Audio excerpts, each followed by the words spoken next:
Bueno, buenas tardes.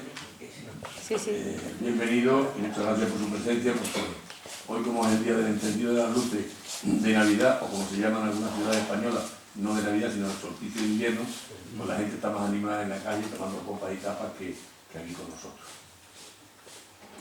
Esta noche tenemos el lujo de tener con nosotros a dos debutantes en la tribuna de la económica. Los dos debutantes que tienen muchos años de oficio y de magisterio en lo que es juntar letras para confeccionar palabras y juntar palabras para contar historias. Esa es la historia que hoy nos va a contar doña Rosa López Casero, psicóloga y escritora, sobre el libro último que estamos presentando, que es este de hoy, que junto con los que hizo sobre la figura de Balboa, el jerezano Balboa, descubridor del Pacífico y muerto en Panamá, y del otro trujillano, Francisco Orellana, que descubrió y murió en el río Amazonas, hoy nos trae un título que a mí me parece una preciosidad, que es La travesía de los sueños. Esta travesía de los sueños nos narra la historia de los desconocidos, de los soldaditos a pie, porque siempre conocemos la historia de los capitanes en los actos heroicos, actos bélicos y de las conquistas. Pero a mí lo que más me ha ilusionado de la trilogía de Rosa, ¿no?, es que habla de algo que nosotros parece que ocultamos muchas veces por vergüenza, que es la de la conquista de los conquistadores extremeños, que hicieron unas gestas maravillosas y que lo único que sabe a reducir de vez en cuando es la leyenda negra que se tiene de las matanzas que se hicieron. Y aquí nos dijo el profesor Martín Almagro un día, haciendo una comparación de los grandes hombres, nos dijo que una figura como la de Cortés era igualable o superaba a las de César y a las de Alejandro Magno. Yo creo que lo que hoy se nos presenta también, porque hoy se habla de eso, de los ciudadanos desconocidos, de aquellos acompañados a Pizarro para tomar el imperio inca y construir lo que actualmente es el Perú. Esos héroes anónimos que nos debían de enorgullecer a todos y que desgraciadamente muchas veces nos avergüenza. Y por eso nos ocurre lo que hoy leía en una columna de nuestro amigo y socio Fernando Balbuena, que decía que Extremadura es tierra de salida y nunca de entrada. Y es verdad, somos tan pasivos que a veces yo me pregunto si venimos de la esclavitud. Nos aguantamos con todo lo que nos dicen, con todo lo que nos echan, y seguimos siendo unos sufridores donde tendremos que ser inmigrantes a perpetuidad. Con doña Rosa López Casero también viene don Florentino Reynoso González, que va a ser su presentador y que, además de licenciado en Derecho, estuvo durante muchos años ocupando el puesto de director general de la Caja de Extremadura, de la extinta Caja de Extremadura como la extinta Caja de Badajoz. Pues él fue el director general durante muchos años, previamente fue de la Caja Plasencia y después de la fusión con Caja Cáceres, que convirtió en la Caja de Extremadura, que él dirigió extraordinariamente bien. Y además tiene una virtud que es que muchos días de su vida, cuando él se levanta por la mañana y se asoma a su balcón, se encuentra delante con la maravillosa portada gótica del monasterio de Guadalupe. Y eso yo creo que es un lujo que pocos lo pueden tener, porque es que él sale y se da de boca con la fachada del monasterio de Guadalupe. Y él tiene la palabra para presentar a doña Rosa López Casero. Florentino, tú ya la palabra. Bueno, buenas tardes, noches. Carlos Fajardo, secretario general de la Real Sociedad Económica. Amigo Paco González Zurrón, amigos todos de esta sociedad. Queremos especialmente daros las gracias a vosotros personalmente y a vuestra institución por vuestras amables palabras, no solo, pero también por vuestra hospitalidad y por las dotes de organización que tenéis. Es decir, la publicidad que ha salido, el tratamiento de este acto ha sido estupendo. Otra cosa es que, bueno, por las razones que sean y que se saben, pues no es un día muy afortunado el viernes, que además se ha hecho la eliminación, ¿no? Vosotros hacéis que las cosas sean sencillas, dando todo tipo de facilidades, porque es lo cierto que tan pronto como propusimos por vía de Paco la posibilidad de hacer esta presentación, la acogisteis inmediatamente con cariño y encontramos una predisposición favorable y una calurosa acogida. Por ello, muchas gracias. Como ha dicho Carlos, aunque procedo del mundo financiero, yo mantengo una especial relación de amistad con un grupo de destacados escritores extremeños, entre ellos Rosa López Casero. Me gusta mucho la historia, soy un apasionado seguidor de los temas históricos y valoro mucho el esfuerzo literario que mantienen estos escritores, una serie de escritores extremeños, porque lo nuestro se difunda y por ocupar también un digno puesto en la literatura actual. Y de una forma especial porque se conozca nuestra historia y los lazos creados con América en los siglos XV y XVI y en los siguientes, que tuvieron como protagonistas a tantos extremeños. Como ha dicho Carlos, Rosa López Casero es extremeña, su mundo es el de la enseñanza, nació en Torrejoncillo y vive desde hace tiempo en Coria. Su mundo es el de la enseñanza y el de la pedagogía.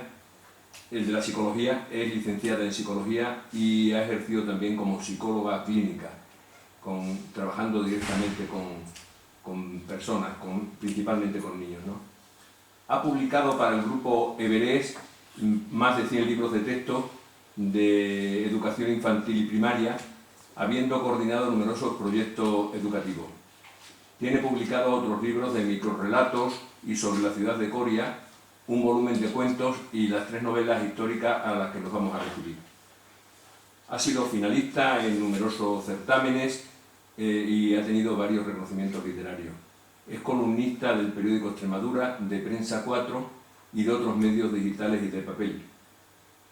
Y como ha dicho Carlos también, aparte del libro que hoy se presenta, tiene publicado otras novelas. En el 2013, y coincidiendo con el 5º centenario del descubrimiento del Pacífico, por el jerezano Núñez de Balboa, la titulada La Pasión de Balboa, de 462 páginas, que la editó una prestigiosa editorial Roca de Barcelona. Este libro, aparte de una presentación magnífica, ha tenido reconocimientos importantes, entre ellos, por ejemplo, en un sitio que se llama Las Crónicas Literarias de Nueva York, que la califica la obra como una trepidante y fascinante novela histórica, como un inolvidable viaje al pasado, como una cita con la historia. Es una cosa que le dio muchísimo relieve en un sitio como ese, ¿no? Luego, en la primavera del 2014, y por la editora regional extremeña, se le fue publicada la novela, también igualmente de contenido histórico, y como se ha dicho, de nuestro paisano, el trujillano Francisco de Orellana y su Odisea del descubrimiento del Gran Río. Esta novela tiene 323 páginas y se titula De Trujillo al Amazonas. Todos estos libros relacionados con el Nuevo Mundo aparecen siempre, en todos ellos aparecen personajes de diversos lugares de Extremadura que se enrolaron en la aventura americana, algunos de esta misma ciudad de Badajoz y de otros pueblos de esta provincia. También ha apuntado Carlos que esta novela tiene una particularidad especial, y es que en lugar de tratar, y está muy bien que fuera de otra manera, a los archiconocidos Pizarro, Cortés, Valdivia, etc., aquí se narran las peripecias, las aventuras y las desventuras de unos españoles, en su mayoría extremeños, hombres y mujeres desconocidos, sencillos, innominados, de escasa o nula cultura, que trabajaban de jornaleros, de cabreros, de hortelanos, que recién salidos del surco y del arado, sin ninguna formación náutica, sin haber visto en la mayor parte de ellos, o casi todos, nunca el mar, tuvieron la audacia, la osadía y la impetuosidad de afrontar toda clase de calamidades y peligros, tempestades, naufragios, hambrunas, motines, calores, fríos, bueno, todo aquello riguroso, así como enfermedades antes desconocidas. Bien, es verdad que iban acompañando a los hermanos, en este viaje que aquí se narra, acompañando a los hermanos Pizarro, pero también era por el motivo de buscarse lo que llamamos la gandalla.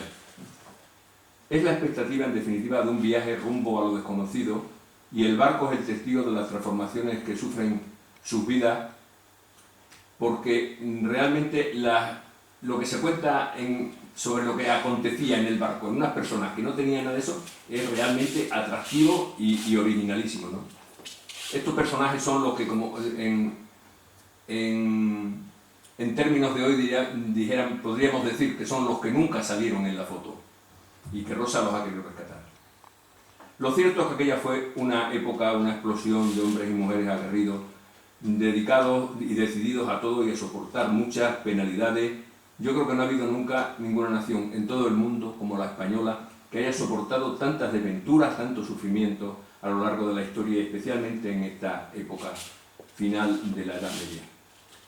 Pero también debemos preguntarnos cuál era el clima en el que se encontraban estos valientes, cómo era la España del siglo XVI, que Rosa recrea y enmarca tan maravillosamente. Esa España en la que el rey inicial fue Fernando el Católico, luego su hija Juana y posteriormente su nieto Carlos I.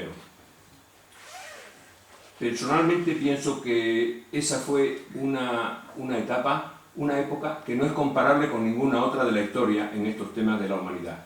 Fue un siglo con un escenario complejísimo. Acabó la Reconquista, con la derrota definitiva de los árabes en Granada, con lo que muchísimos hombres se quedaron sin empleo. Se hizo la fusión de los reinos de Castilla, de Aragón, de Jaén, de Granada, etc. Tuvo lugar todo el tema del descubrimiento y la conquista de América. Heredamos el Sacro Imperio Germánico, con todo lo que conllevó de que dedicamos muchos de los recursos y bienes y riquezas que vinieron de América a temas que no nos eran tan propios. Se sufrieron unas tensiones horribles, por ejemplo, luchas religiosas con todo el tema del calvinismo, una exacerbada mística religiosa que imperaba. Se implantó la terrible Inquisición, sobre texto de la defensa de la religión católica contra el protestantismo y el judaísmo, por aquello que llamaban de la pureza de la sangre.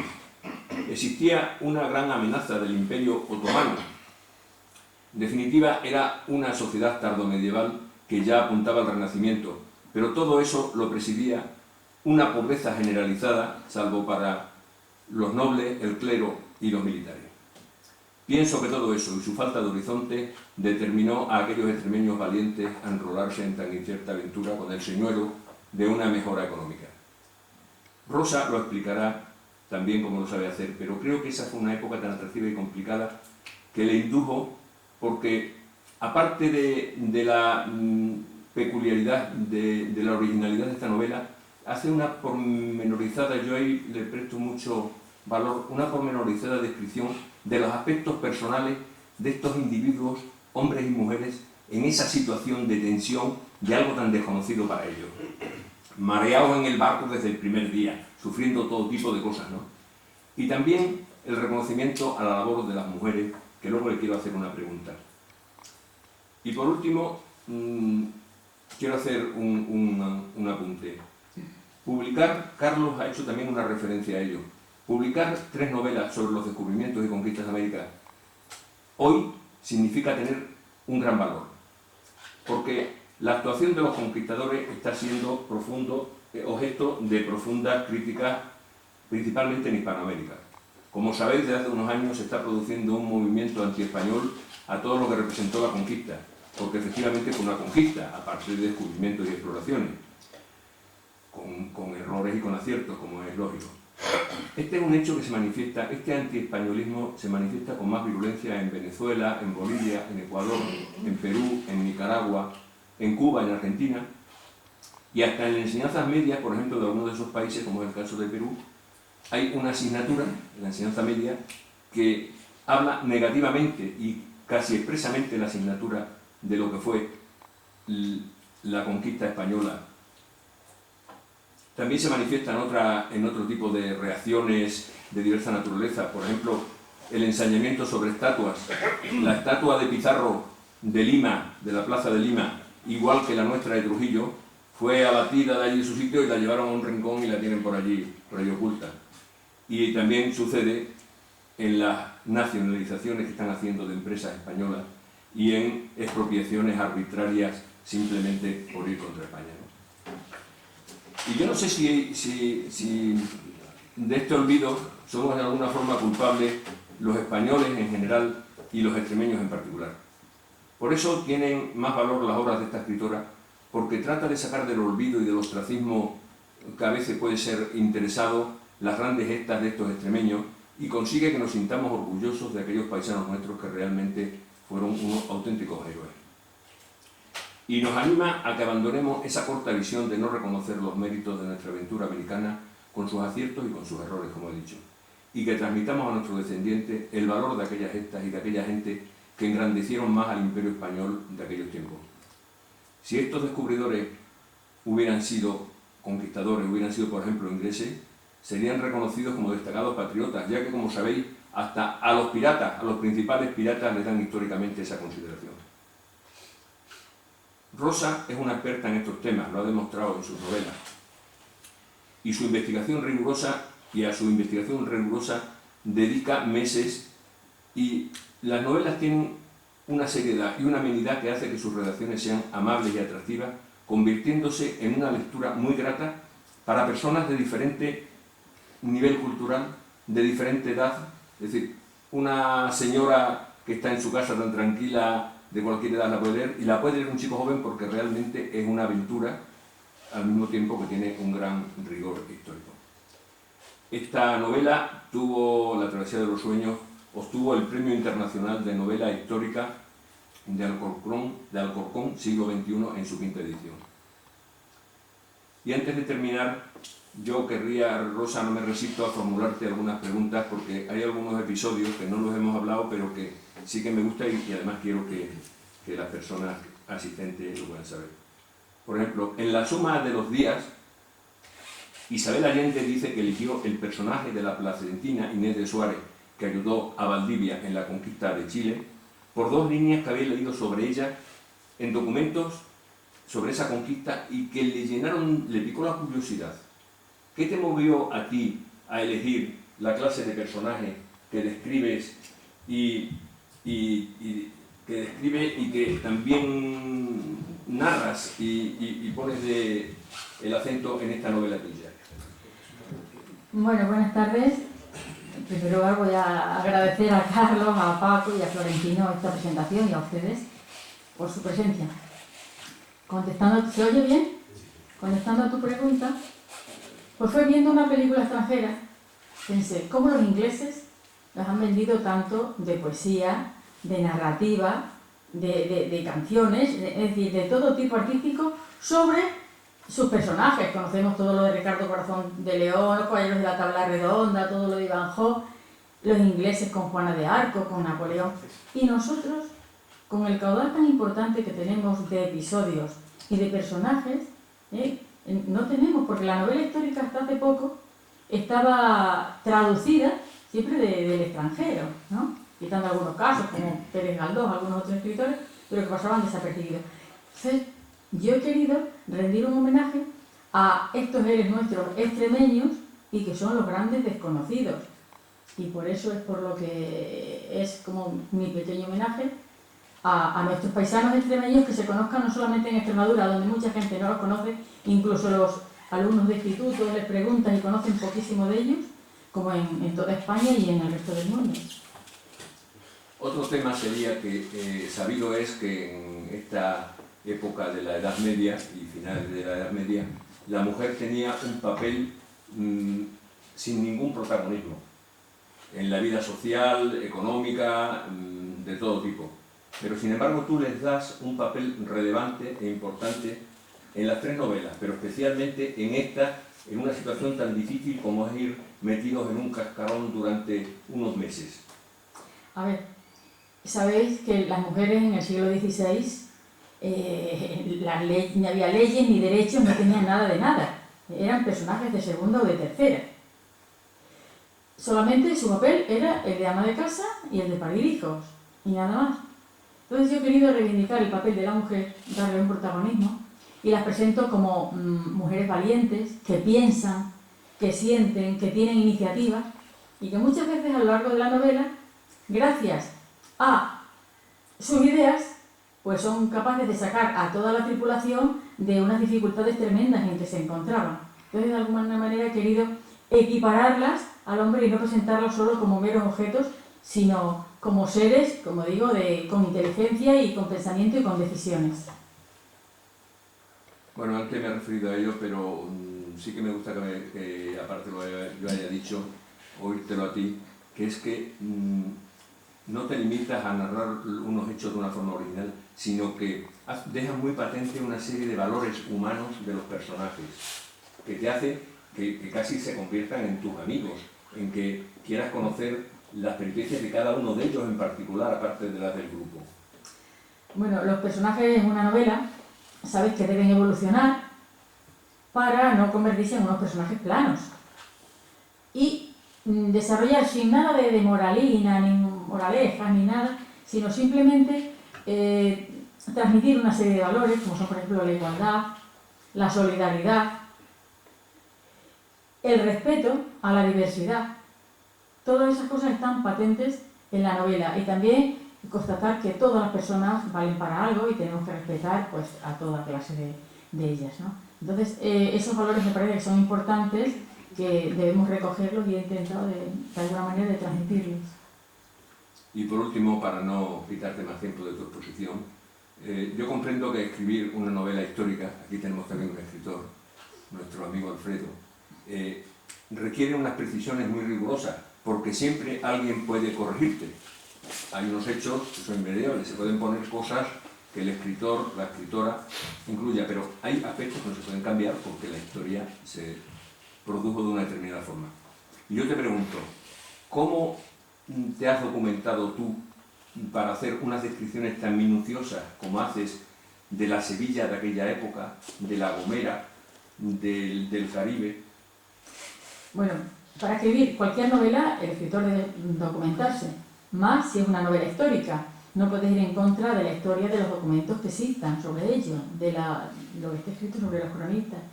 Entonces, lo primero que hay que hacer es dedicar un tiempo a la documentación, pues buceando en el Archivo General de Indias, en el Archivo de Simancas, en el Archivo Histórico de Madrid, en el de Cáceres, en el del Museo Naval, porque parte de la travesía transcurre en el barco, leyendo también y viendo documentales, libros sobre barcos y sobre el Caribe, y sobre todo leyendo a los cronistas del siglo XVI, porque todo lo que tenemos de lo de América es gracias a los cronistas, teniendo en cuenta que estas personas, muchas de ellas eran poco cultos y no eran literatos, pero demasiado hacían que escribían a su manera y nos contaban, bueno, pues lo que ocurría. Y que muchos de ellos no estaban presentes en el lugar de los hechos, sino que lo han contado de oídas, porque se lo contó uno que estaba, o el primo del amigo del cuñado, muchas veces, incluso cotejando la documentación de un cronista y de otro. Aquí en esta novela, un caso curioso. Las personas que le exigía Carlos I a Francisco Pizarro para ir a la conquista del Imperio Inca, unos cronistas te dicen que 150 y otros que el cupo era de 300. Imaginaos la diferencia. Entonces, cuando ves esa, y me ha pasado lo mismo en La Pasión de Balboa y en todas las otras novelas que he escrito, que he visto diferencia entre los cronistas al contar un hecho. Lógicamente, cuando no conocían de lo que había ocurrido, pues se lo inventaban, lógicamente. Entonces, bueno, pues yo lógicamente he puesto los datos que me parecían más objetivos, más acordes con la novela, ¿no? Entonces, como digo, pues leyendo a los cronistas, a Fernández de Oviedo, López de Gomara, Fray Bartolomé de las Casas, Francisco de Jerez, Pedro Pizarro, es decir, todas estas personas y también pues los libros que hay en historia referentes a estos hechos. Porque si queremos contar algo de la flora, la fauna, la filosofía de los nativos o de las comidas, de las costumbres, pues tienes que documentarte. Entonces yo lo pongo en escenas que queda como muy natural, pero por ejemplo, para escribir un párrafo referente a algunas de estas cosas que he mencionado, pues me he tenido que leer la Historia General de las Indias de Fernández de Oviedo. Entonces, algo que puede ser un rollo, pues he intentado meterlo como una escena para que el lector pues pase un rato agradable, pero que lo que lea no es algo que yo me he inventado, sino que es algo que está documentado. Bueno, pues si te parece, después de tu exposición abrimos un coloquio por si alguien quiere preguntar. ¿De acuerdo? Bueno, pues voy a ir pasando una serie de diapositivas que nos van a ayudar un poco en la exposición. ¿Lo puedes ver aquí? ¿Os molestamos desde ahí abajo? No, ves bien el barco y ves todo, ¿no? Está en toda la quilla. Bien. Yo pienso que el objetivo de las presentaciones de libros no es otro que acercar el escritor a los lectores, que lo conozcan, que puedan dialogar con él, conocer algunos detalles que no aparecen en el libro, algunos detalles curiosos, y contar, bueno, pues, qué ha significado para él, en este caso para mí. Esta novela puedo deciros que es la primera que escribí, de las 3 que tengo publicadas. Lo que ocurre es que me pidieron en la editorial Roca que querían sacar en 2013, en septiembre, que salió coincidiendo con el 5º centenario del descubrimiento de la Mar del Sur, es decir, del Pacífico.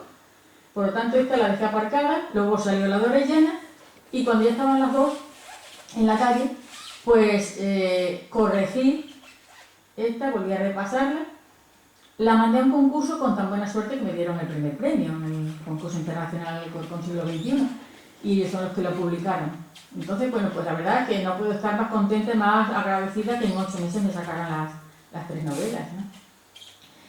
Está basada en, bueno, la dedicatoria de la novela es, como digo, a estos hombres y mujeres anónimos, cuyos nombres jamás van a aparecer en ningún libro de historia, porque sabéis que los méritos, lo mismo en una batalla que en cualquier aspecto, se lo llevan los reyes, los nobles, los presidentes, pero nunca los de a calle, los que han trabajado, ¿no? Los a pie de calle. Lo mismo ocurre aquí. Estas personas pusieron su trabajo, pusieron su tesón, sus ilusiones, hasta su vida en la conquista, en la colonización de América, y sin embargo son héroes anónimos totalmente desconocidos, y por eso es por lo que se los dedico a ellos. Está basada en un hecho histórico. Como digo, cuando Francisco Pizarro, después de varios intentos sin conseguir ganar a los emperadores incas, viene a España y firma las capitulaciones. El Carlos I estaba en Europa, entonces lo firmó su mujer, la emperatriz Isabel. Claro, ahí ya le dan pues una serie de prerrogativas, muchos cientos de maravedís, el título de gobernador, de almirante de la mar Océana, una serie de condicionantes para que fuera a esta travesía, a Pizarro. Le pusieron un plazo de 6 meses, tenía que llevar 4 barcos y, como digo, yo he puesto 150 hombres, porque no los consiguió llevar, cuanto más 300. Y pasamos aquí. Transcurre en unos escenarios. El primero es Trujillo, que lo conoceréis todos lógicamente. Esto es la plaza, aquí comienza la novela. Y en esas escalinatas, me ha dicho que con el puntero señale. Aquí en estas escalinatas es donde yo coloco a Francisco Pizarro, pues echando una arenga importante. Porque el jueves, que además está documentado en el siglo XVI ya, era día de mercado, y iban de todos los pueblos de la zona y de la comarca a vender sus productos allí. Entonces él aprovechó para que lo oyeran, porque no existía ni la televisión, ni la radio, ni el teléfono, ni internet, nada de estos medios. Entonces, ¿qué medio tenía él para poderse transmitir lo que él quería, no? Pues la palabra. Y aprovechó este día. Ayer haciéndome una entrevista en la radio me preguntaban que si era real ese discurso, que les gustaba, y le digo, es inventado totalmente. Es inventado, pero por lógica, él diría todas las cosas buenas que llevaba el viaje hacia la conquista de América. Y se cayó, bueno, pues todos los peligros, los naufragios, las enfermedades, la muerte a manos de los indios, todos los peligros que podía encontrarse allá, por si no, no se apuntaba nadie. Entonces así fue como consiguió, principalmente, ¿quiénes fueron? Pues si era en Extremadura, donde se conocía, y era luego el boca a boca cuando iban a los pueblos, pues lógicamente eran la mayoría extremeños. Va algún sevillano en la novela, va algún toledano, pero en general eran extremeños. Iban hombres y mujeres porque desde el segundo viaje de Colón la corona recomendaba que fueran mujeres también a América para que se poblara con nuestra raza y con los españoles, para que la colonizaran y se quedaran allá a vivir, porque si no sabéis que los hombres que se iban en general ellos solos, pues al poco tiempo empezaban a nacer pues muchos mesticitos, lógicamente, ¿no? Aquí tenemos otra vista de la plaza de Trujillo, que es magnífica. Una imagen de Francisco Pizarro. Francisco Pizarro es un personaje secundario en la novela, porque esta novela no tiene protagonistas en sí. Hay algunos personajes que han ido creciendo, según le iba escribiendo, y han tenido mucho más protagonismo que otros. Y unos que yo pensaba que iban a ser secundarios, pues como digo, aparecen en casi todos los capítulos. Francisco Pizarro es secundario. El pretexto de la novela es, como digo, cuando él viene para llevarse gente a abordar el imperio inca, y los extremeños respondieron y se fueron con él. Esta es otra imagen de Francisco Pizarro. Y este es su hermano, por parte de padre, Hernando Pizarro. Era el único hijo legítimo de don Gonzalo Pizarro. Entonces era un tipo chulo, un tipo orgulloso, porque como era el heredero, era el hijo legítimo, pues a él le correspondía todo. Tenía otros 2 hermanos por parte de padre, 2 bastardos, que eran Juan y Gonzalo. En principio no habían querido saber nada de él, pero como él ya viene rico y con tantas prerrogativas que le da el rey en las capitulaciones, pues ya sí quieren. Y se van con Francisco Pizarro, se lleva a todos sus hermanos allí y los hace capitanes de cada uno de los barcos. Y de hecho ya sabéis en la historia luego del Perú que pues tienen unos puestos importantes, ¿no?, de gobernadores. Y luego tiene un hermano uterino, un hermano por parte de madre, Francisco Martín de Alcántara. Como se llamaba Francisco, igual que él, en la novela yo lo llamo Martín, su segundo nombre, para que no haya problemas, el lector no tenga problemas, ¿no? Pasa lo mismo como Paquirri tiene el Francisco Rivera Pantoja, el hijo de la Pantoja, y Francisco Rivera Ordóñez. A los dos hijos les pusieron Francisco. Bueno, pues aquí también estos dos, como se llaman Francisco, como digo, se le va a conocer por Francisco Martín de Alcántara. Francisco Pizarro ya tiene más de 50 años y le lleva más de 20 años a este hermano. Y se lleva a todos, a su familia, a sus amigos y, como digo, a muchísimos extremeños que se unieron a ellos.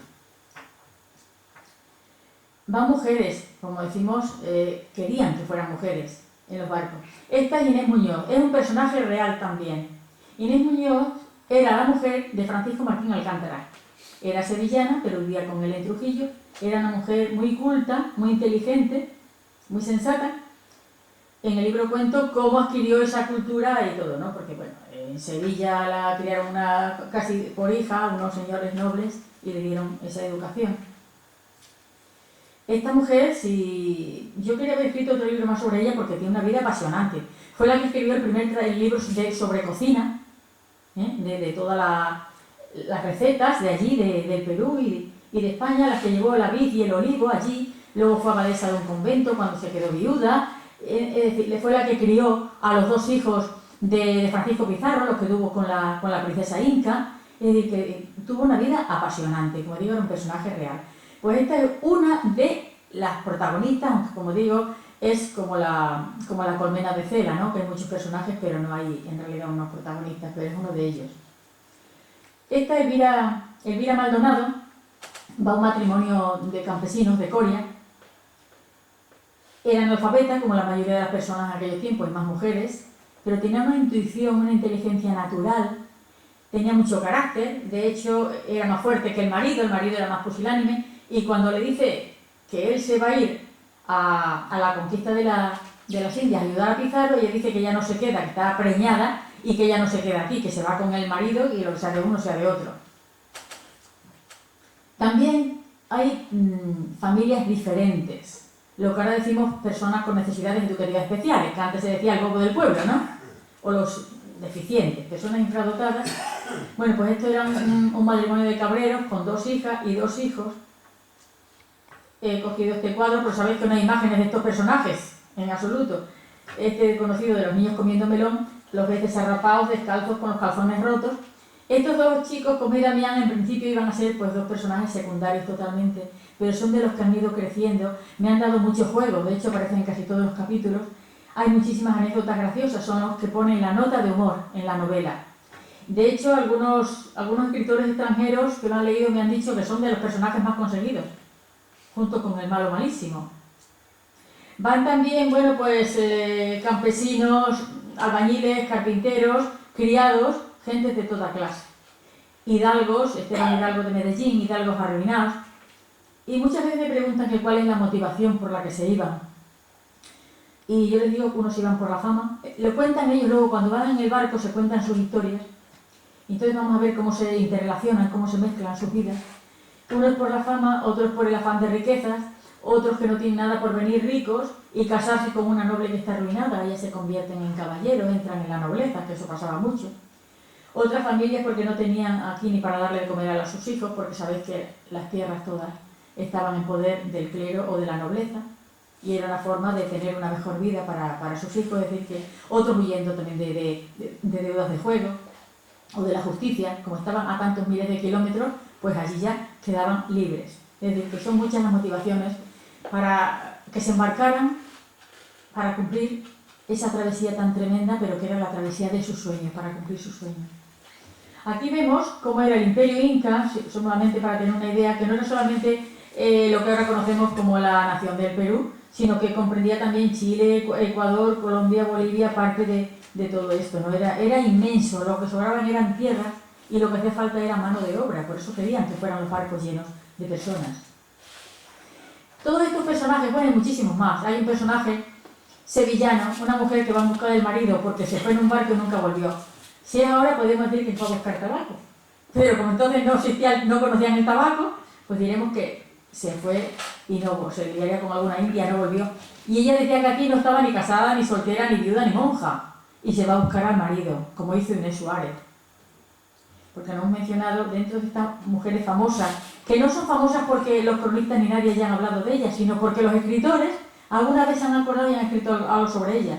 Entonces hemos sacado del olvido a Inés Muñoz, a Mencía de Calderón, a Isabel Barreto, a Catalina de Erauso, a Ana Yancy, que era la compañera de Balboa, que es una de las protagonistas de mi libro, a la Malinche con Hernán Cortés. Es decir, todas estas personas existen y en el Museo Naval de Madrid hay una frase preciosa sobre estas mujeres, que algunas llegaron a ser gobernadoras, que algunas lucharon también igual que los hombres, pero que sus nombres no aparecen en ningún sitio. Digo, si se las conoce es gracias a los escritores que las han rescatado.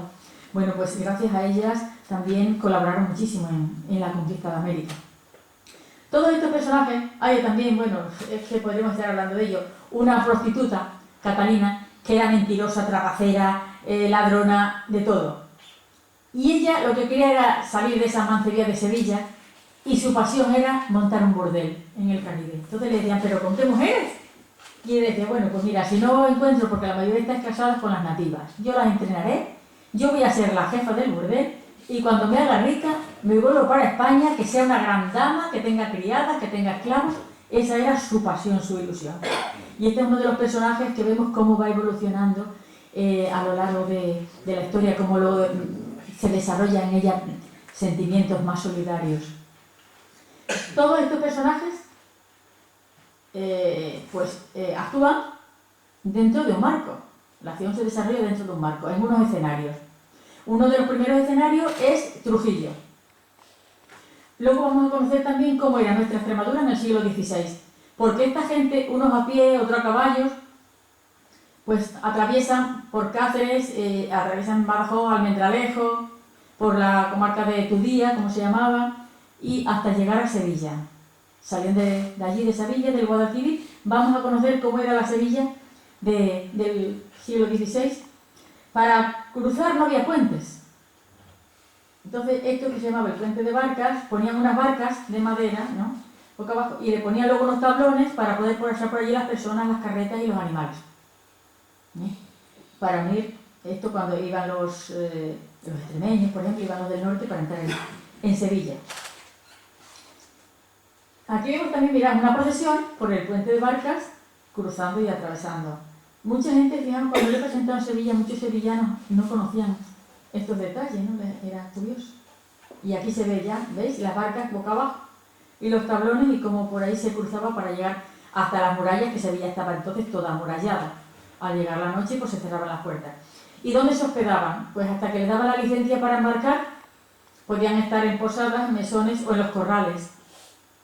Los corrales, que sabes que tenían un patio y tenían una serie de balconadas y era más barato. Entonces muchos españoles, como no tenían donde caerse muertos, pues se hospedaban en los corrales. Esto es un corral ya mucho más moderno, pero un corral sevillano. Yo me llevé una decepción cuando fui a Triana a ver los corrales porque están todos restaurados y entonces lo han convertido en apartamentos modernos que los han vendido, los han alquilado. Entonces es dificilísimo. Pero bueno, en el corral de Tramperos, que era uno de los más famosos, es donde transcurren unas escenas de la novela. Aquí vemos también, ¿veis?, lo que era un corral. Y esto, para que nos hagamos una idea, el corral de Comedias de Almagro. En uno de estos corrales pues tiene lugar una representación de teatro. Entonces tuve que documentarme qué obra de teatro estaba ya publicada en el siglo XVI. Entonces encontré una de Juan de la Encina, que era la égloga, y entonces aquí dice égloga nuevamente trovada por Juan de la Encina. Se cuenta la historia de dos enamorados, Plácido y Victoriano. Bueno, se cuenta el argumento y cuando están en el escenario se ofrecen para pasar la gorra Cosme y Damián, los dos rapaces. Bueno, y les ocurre ya, en cada episodio les ocurren unas escenas muy graciosas, porque al principio eran unos raterillos, pero luego es que no tenían para vivir, tenían que robar para poder vivir, ¿no? Y luego se ve cómo también van evolucionando, van cambiando porque tienen muy buenos sentimientos. En Sevilla vamos a asistir también a un episodio tremendo de un juicio de la Inquisición. Aquí falta una escena, bueno, ya lo veré. Y también la subasta de esclavos, Sabéis que los primeros eran los portugueses que traían los barcos de negros y los subastaban. Bueno, pues conoceremos el puerto, conoceremos, como digo, toda la Sevilla del siglo XVI, porque era la ciudad más floreciente de España. Y otro personaje que no es humano era el barco, la carabela, que por ser un barco ligero y flexible, pues es el que utilizaban en los viajes para atravesar el océano. Vamos a conocer, pero sin dar una lección de náutica, sino simplemente según van transcurriendo las escenas, vamos a conocer un poco del vocabulario de los barcos y cómo era la vida en el barco, dónde comían, qué comían, dónde dormían, todo lo que ocurría, cómo pasaban las 24 horas. Y todo esto es real, no es que yo me lo haya inventado. Lo único que he inventado ha sido, bueno, pues las historias que ocurrieran en el barco, porque eso no había tenido constancia de ellas, ¿no? Y también, al ser un espacio reducido, pues daba lugar a enfrentamientos, a que emergieran las pasiones, los odios, las rencillas y los más bajos instintos de las personas, ¿no? Pero también sentimientos de solidaridad.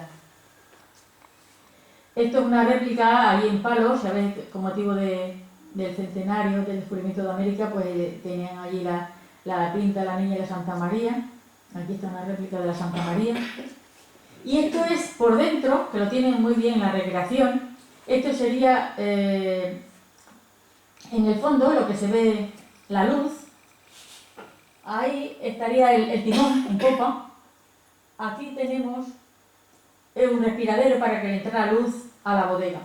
Y por la escotilla bajaban los animales pequeños. Por la que se ve que tiene una escalera. Y los grandes, los caballos, pues aquí en todo este espacio que tenían en cubierta, les ponían como una lona, unos trozos de sábana, para que nos entendamos, de algodón, y los ataban, los sujetaban para que con los vaivenes del barco pues los caballos no se movieran, porque lógicamente los animales grandes no los podían meter en las bodegas. Y la marinería dormían, la tripulación, arriba también en cubierta. Y toda esta gente que iba tenían que dormir abajo en la bodega con los animales. Imaginaos cuando llevaron una semana o más el olor que aquello tenía que dar sin haber terminado los animales con las personas. Aquí tenemos, bueno, como digo, una recreación de la bodega. Tenemos los toneleros, que esto es un oficio, porque las duelas, sabéis que se movían. Y todo lo que llevaban de alimentos tenían que sujetarlo. Lo mismo ahora vamos a ver lo de el agua, todo, las pipas, el aceite, para que no se fuera aquí. Que lo veis ahí las sogas en... Ay, qué pasada. ¿Veis?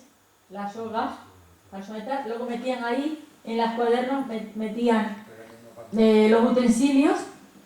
Y vamos a conocer también, porque ocurren muchas aventuras con los rapaces, todo lo referente a las bodegas del barco y a la vida. Las aleluyas que cantaban, las coplillas que cantaban los grumetes, como vivían las horas.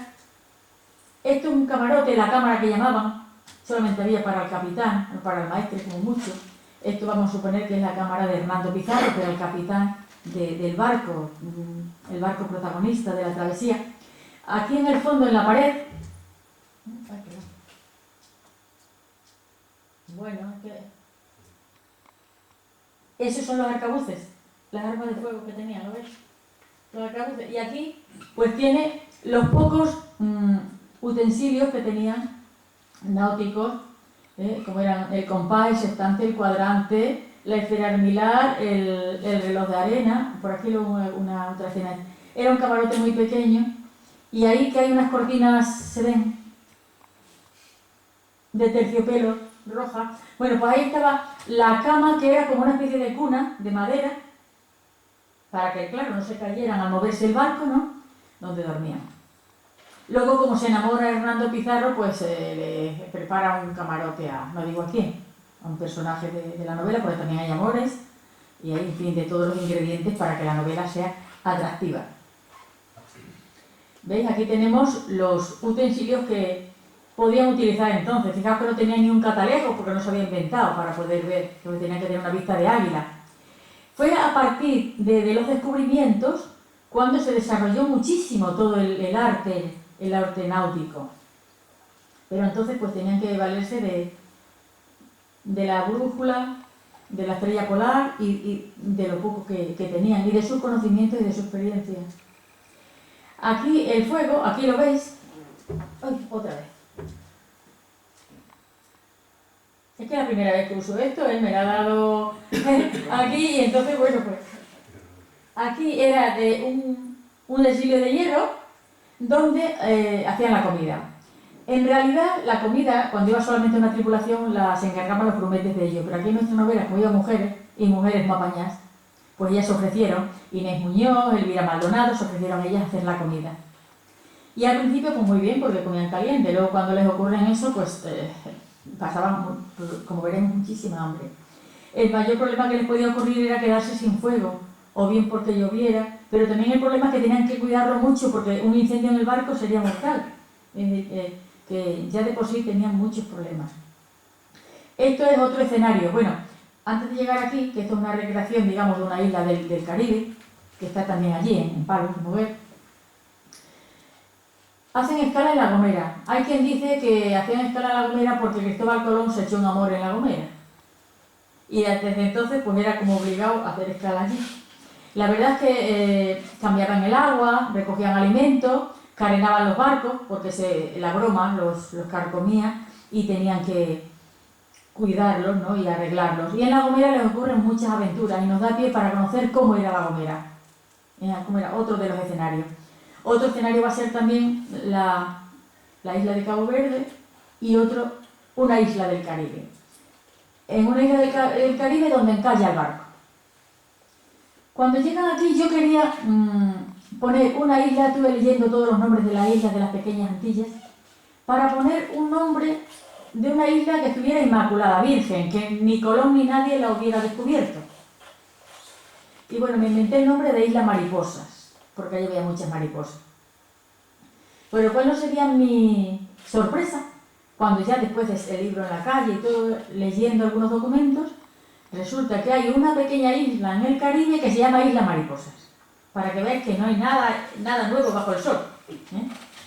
Bueno, pues allí le ocurren muchas aventuras y allí nos da pie para conocer la filosofía, la religión, las creencias, la flora, la fauna de los nativos, basándome, como digo, en los documentos que tenemos de los cronistas.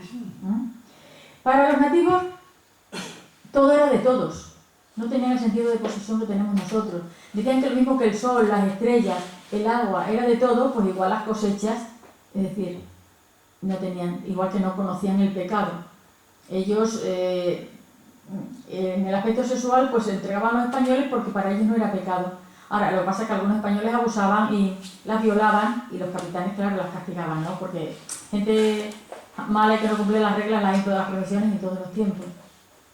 Bueno, pues aquí vamos a conocer cómo era, por ejemplo, la medicina. Esta Elvira, que era muy curiosa, pues colabora, el físico, que es el médico que llevaban en la expedición, colabora con el curandero de allí, con el médico que digamos que tenían ellos, ¿no? Para transmitirse conocimientos mutuamente, cómo sanaban unos y otros, ¿no? Cómo hacían con sus muertos, es decir, todas las costumbres. Hubo también intercambio de animales que ellos no conocían, intercambio de productos, porque estos españoles que llegaron, nuestros extremeños que habían conocido, si nada más habían salido de Extremadura, ¿no? Pues el tomate, las patatas, el maíz y otra cosa, la coca.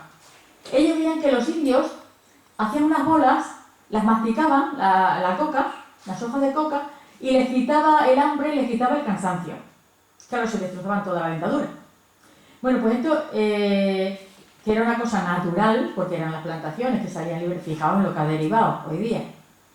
Todo eso nos va a dar a conocer cómo vivían ellos y muchos conocimientos que aprendieron los españoles y los españoles que les enseñaron a ellos porque no conocían ni el hierro, ni conocían el arado, ni una serie de conocimientos, ¿no? Estaban a años luz de cómo podían estar los europeos. Estaban también desnudos, porque como digo, ellos no tenían noción del pecado. Pero como iban clérigos en todos los barcos, pues claro, se llevaron las manos a la cabeza, lo primero que les dijeron que se taparan las vergüenzas. Hay también, bueno, pues romances entre los nativos y las nativas y los que van en el barco. Otro personaje que no es humano son los perros mataindios. Los perros mataindios, que eran mezcla de mastín y de alanos, ya se usaban, no era un descubrimiento para la conquista de América, se usaron en las guerras en Europa. Estaban entrenados para matar. y ayudaron muchísimo a los conquistadores, porque cuando se les mojaba la pólvora no tenían armas de fuego. Todo lo único que tenían eran las ballestas. Y los indios flecheros que llamaban en muchas tribus, unos eran pacíficos, pero otros utilizaban el curare y las flechas envenenadas y hacían pues una gran debacle, ¿no?, a los españoles. Y además, imaginaos, los españoles eran solo un montón, muy pocos, los que iban a la conquista, mientras ellos eran miles. Es decir, que la proporción de unos y otros, lo que pasa es que, claro, la inteligencia y la estrategia de los españoles les valía para luchar. Sin embargo, todos los que se querían buenamente hacerse vasallos, que no sabían ni lo que era eso, del rey de España, pues veían que